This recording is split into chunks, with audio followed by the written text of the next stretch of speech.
Welcome to another episode of GeekOutdoors.com.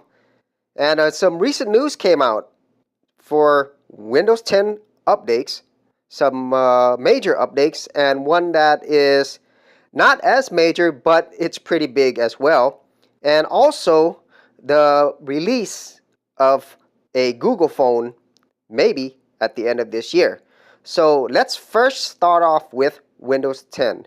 Now, as anybody who's seen my channel, I've done quite a few videos on Windows 10, primarily Windows 10 hate or replacing Windows 10 for people who hate Windows 10. And that is primarily videos talking about how you can make the move over to Linux Mint. Now, if you have not seen those videos, I will leave the descriptions below and also a link above. Now, the very first update it's not a very major update, but it is pretty big. And that particular update is this upgrade window, okay? And one of the big headaches for a lot of people is that the previous Windows update, it would look something like this, okay? And here, regardless of what you did, it's really like sneaky. You know, if you press the X button to close it, it would still schedule a Windows 10 update, you know, and even if you didn't want to upgrade, it's basically forcing you to upgrade in a very, very sneaky way. And a lot of people did not like that. And so many people didn't like it that Microsoft decided to make an update. Okay, so there will be an update that will change the way it looks. So here's the new update. So it's more clear on whether or not you want to update or not. Okay, so there it is. It looks a lot clearer, and if you do press the X button now, as with most applications, that means it'll close it instead of confirming that you want to upgrade to Windows 10. Now, why did Microsoft do this? Okay, well, the complaints are one thing, but really the reason they did it was that there was a particular user. She actually successfully sued Microsoft for $10,000 because it had a Windows 10 update automatically on her machines, and that actually affected her business, causing her to lose money. So as much as we'd like to think that, you know, companies are listening to the consumers, sometimes, a lot of times, it takes actual money or a lawsuit to make things happen. Now, eventually, maybe they would have made this change. As you remember, whenever the Xbox One came out, it was like online only, and a lot of people complained. And basically, the complaints were one thing, but really the fact that they were losing money out to Sony because of this particular feature, that they decided to make the change. And you know, that's the reality of actually a lot of how the companies work. Is if it's not affecting their bottom line, they're not going to make the change. And even if you complain, I mean, if there's enough complaints, of course, less people are going to want to buy it or upgrade. So that will affect their bottom line. So yeah, who knows if a Windows would have made this change without it, but I'm assuming that Microsoft wouldn't have made that change. Now, on to another big change coming out for Windows is that in August, a huge anniversary update will arrive. This is talking about the anniversary of Windows 10. And the basic changes primarily is going to be to Cortana, so it's going to improve more or the voice search features, and also changes to the Edge browser for security. And also biometrics, so using your eyeball, using your voice, and so forth. Those are the primary changes, but there are a lot of changes underneath. Whether or not this makes the operating system better or more user-friendly, we won't know yet, but we'll actually wait and see. And it's actually a quote-unquote free update. And you also get an update called Windows Ink that allows you to draw notes and add sticky notes. So yeah. So for me, not being a Windows user, I can't really say whether or not these are going to be amazing or beneficial. However, you know, it is a step in the right direction for Microsoft. But you know, if you are still not really happy about what Microsoft is doing as of late, you could always head over to the world of Linux, and I have plenty of videos on that. Now, the final bits of news that came out in a tech world is the Google phone.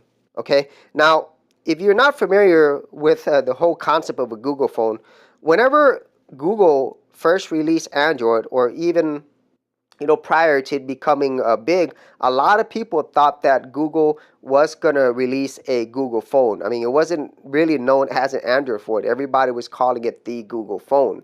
And those rumors persisted for a long time.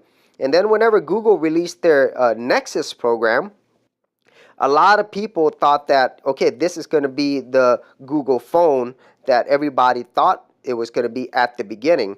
However, the Google Nexus program was primarily meant to showcase what Android phones should be. And so this was done by a variety of different manufacturers. The first being which was HTC, and then other companies like LG, Samsung, and Huawei produce Nexus phones. Now, it wasn't really shocking to see that the Google phone was something that Google always intended it to be. The same way that they are providing Android to manufacturers, quote unquote, for free, is because they want a large user base.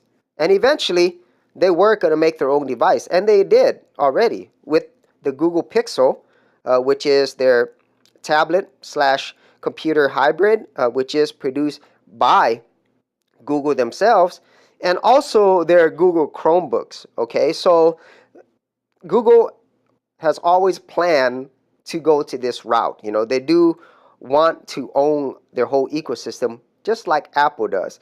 And so them having a Google phone is definitely not surprising. Now, there are a couple of, I guess, ideas and thoughts on this. Ars Technica is saying that it doesn't really make sense.